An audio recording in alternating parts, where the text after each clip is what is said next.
By seeing the title of the video, I think you've been wondering what is the difference between relation, mapping and functions. In German, Relation, Abbildungen und Funktionen. This is a mapping, and if P is a number set, it's a special mapping that we call a function. So, functions, a special case of mapping. Okay, but what about relations? So here you see something that is not a function, not a mapping. Why is it neither? Here you see that this element is linked to nothing. It can't be a mapping. It's actually a relation. We have that relation is a bigger box, mapping is a smaller box, and inside this mapping box, there is a function box. Here you see I call this set df. In English, would be translated as domain of the function f. Or here it's not really a function, it's more a map, but you get me. And usually we have a Wertebereich, which is in English range. Here you see this can't be the range of the function because it's too big. All the elements of don't touch these points. So the Wertebereich or the range will be only this. So we have to reduce the size of the destination. How to do that? How to make the tables fit? Let's take the example of sin x. You can write that sin x is a function from R to R. It would be correct, but unprecise. More precise would say that sin x is a function from R to -1, 1. Because all the values from sin x are inside this range of -1 to 1. The image of sin x is equal to -1, 1. And we write it like that. This is because sin x is not surjective if you look at sin x from R to R. If you don't know this, don't worry, we'll get to it in 1 second. Now let's look at another function. The function f of x is equal to x plus 2. This is the graph of this function. Here you see that the image of the function is actually R. Cool, this is fitting. Now let's look at f minus 1 of 5, 6. And here you'll be like, what do I mean by f minus 1? Is something annoying. It's really annoying. Because it's not the image of the inverse function. It always exists, whereas the inverse function does not always exist. So this is a really bad notation, but it's the way it's written, so don't get confused. Remember, angry face, bad notation. It's not difficult actually, but just remember, this is not the inverse function. The question we ask when we see that is, what is that interval that produces values in this interval?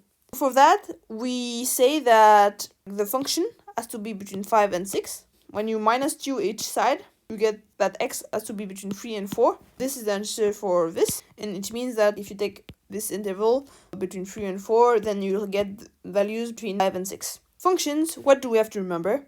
3 things: injectivity, surjectivity, and bijectivity. And if you remember these definitions, you are good for the exams, because these are the definitions which help you answer the question. Injectivity, it means that for all x1, x2 of A, the start, if f of x1 is equal to f of x2, then x1 and x2 has to be equal. Surjectivity, for all elements of the destination, there must be an element in A, start, so that f of x equals y. And for the bijectivity, the easiest definition would be that the property of injectivity and surjectivity are true. Now let's practice to understand it. Tell me if the x square from R to R is injective, surjective, and or bijective. I'm doing it now. First, if you look at the x square function from R to R, you see it's not injective. Why? Because let's take this. You see that I have two values here, x1, x2, so that f of these values is equal, but these are not equal. To show that the property is not true, you just need to give a counterexample. Here we have taken -1 and 1. The square of it is equal, but the original x is not equal.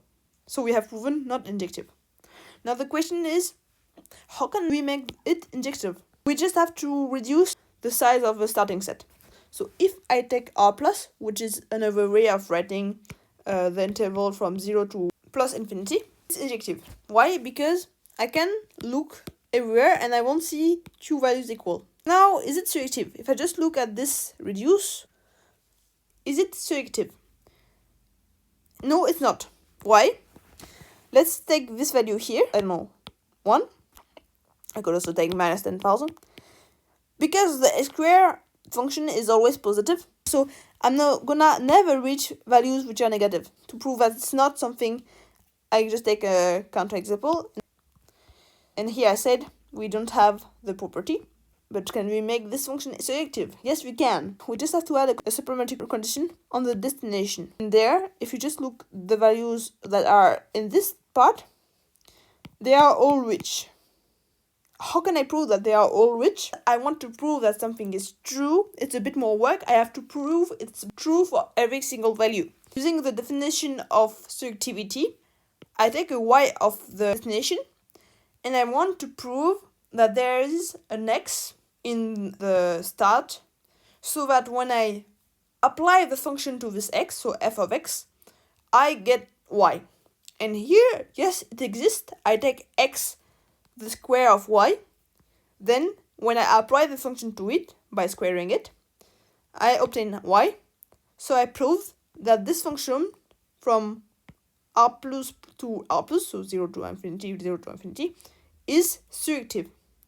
Is the function bijective? No. If I look f of r to r, it's not negative, so it's not bijective. I could also have taken it's not surjective, so it's not bijective. How to remember injectivity, surjectivity, bijectivity? Injectivity, it's a condition of the starting set. Surjectivity is a condition of the destination set. For the injectivity, we should have the starting set fitting so that there are not two values of y equals. For the surjectivity, we want a fitting destination set so that all the values are rich. For the bijectivity, we just want a fitting start and destination set. So we saw x squared for this, and we saw it's not injective, and therefore it's not bijective. The question is, can we find starting and destination intervals so that x squared is bijective? Yes, and we actually did it here. How does it look like? So when function is bijective, we know that an inverse function is existing. So what is the inverse of x squared? You take this line, y is equal to x. You take the mirror of it, so for x squared, this would be the graph of the square function. And this is how you build the inverse. Just a remark here, from 0 to 1. The square function is actually bigger than the x function and the square function. So now find the starting and destination interval and prove that the function x squared is bijective on this interval. Pause the video, let's continue. Here are the properties, remember. The surjectivity, we just already did it. I prove that we can find for each y of the destination an x from the start so that the f of x is equal to y. For injectivity, we start with the destination. Let x1, x2 be of R. And we start with that, and we want to end with that. How we do it? We just apply the definition of the function, which is that the function of f of x1 is equal to x1 squared. Since both are positive, I can just take the root of it. Here we go.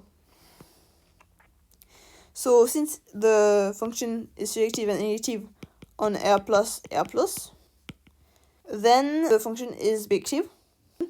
And we know that the inverse function is the root. So how do you find the inverse? Here I told you, but how do you find it usually? So for finding the inverse, you have to first check if it exists. And it exists if the function is bijective, or else it doesn't exist. How do we find it?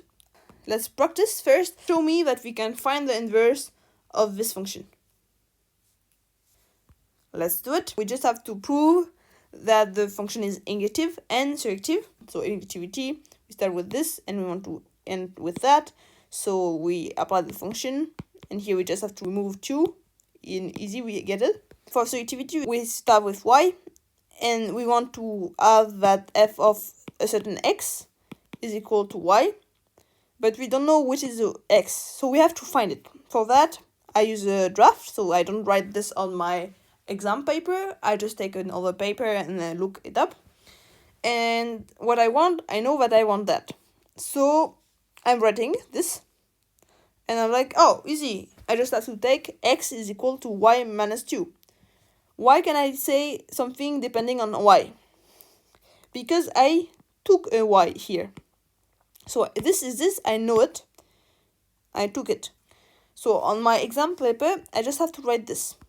We choose x is equal to that, then we have that x is of r, and f of x is equal to f of that, is equal to that, and then we have y at the end. So yes, this is surjective, yes, it is injective, so it's bijective, and we can take the inverse function.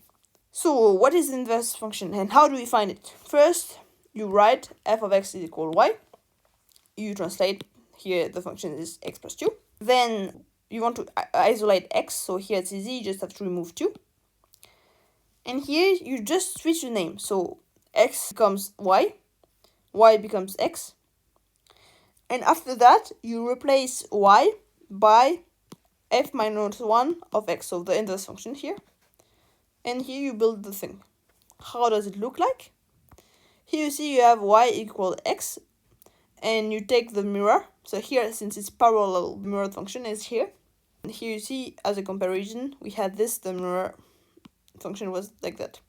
Okay, so what do we have to remember for this block? We have to remember that the inverse is not the same as this notation. Remember you, because this is a notation trap. Just remember this notation was just actually looking for an interval. Now let's topic about functions. It's gonna be function composition. It's a pretty straightforward concept. So let's start with practice. What is allowed in between this and this? Like, can you do the function composition of that or this? By the way, function composition means Funktionsverkettung in German. And what would be the final function? I mean, if you apply, for example, this or that, what would be the resulting function? Pause the video. Okay, let's correct. We want to make the intervals fit. So we look at the function this and this. Let's look if it's compatible. I write this, for example. Now I'm look at the inside function. So the function that is on the rightmost part. That. So here we have the starting and destination state. And then, because we take this, it goes from here to there. And then it goes from here to there. Because here, here, and then here, here. So here, this set is included in R. It's okay. So we can take that. So the finite function will be f of g of x. It will be sinus of 42. Same thing, I look at f. It's come from R to this. So it's from R to this. And j is from this to this. This to this. And then look, there is a problem. Because here, for example, minus 1 is not part of this. So this is not included in that. So it's not okay. Just I have to give a counter example, and I took the minus 1. So this is a proof. And that's it for this practice.